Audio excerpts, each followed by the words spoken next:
Our MLB analyst, Danny Graves, joins us now to shed some light on a weird situation. The Braves and Nationals were supposed to begin a 4-game series at 7 p.m. local time in D.C., but the Nats delayed the start time for 3 hours due to weather, and then it didn't even rain for 2 hours. Danny, have you ever heard of anything like this? You know, I actually have, CT.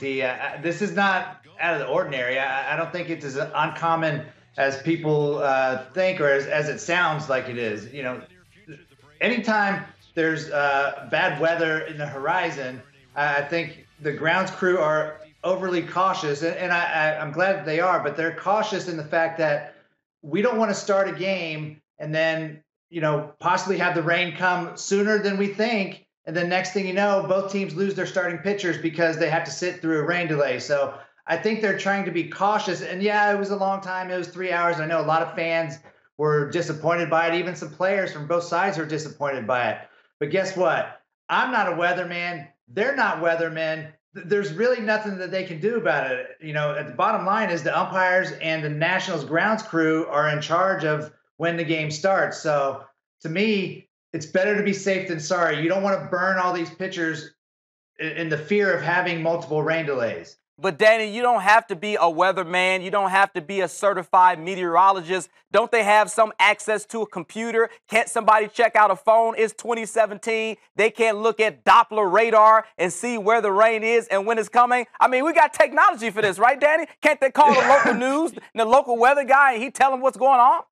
Yeah, maybe somebody hacked into their computer at the stadium or something, because they do have computers. They have the Doppler radars. They have them all lined up on what the weather is going to do. So, you know, maybe somebody did something to the computer. I don't know. Maybe they didn't refresh it, but they're up to date in their technology, I would imagine. So it's not like they just purposely not started the game. There's no benefit of them not starting this game at 7. You know what I'm saying? Because think about it this way, and I know a lot of fans were upset about it and, you know, possibly getting the Nats punished for doing something like this, but there's no positive for them doing this, because if they delay the game for 3 hours for no apparent reason, they're losing 3 hours worth of concessions.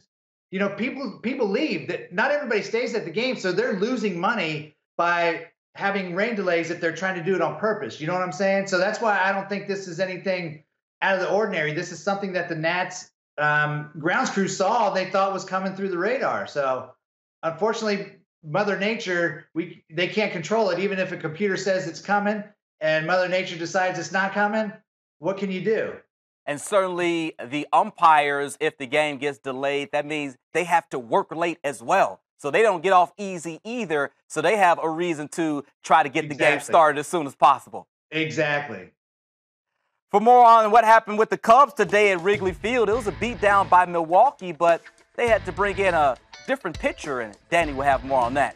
Just search the Cubs on your 120 Sports app.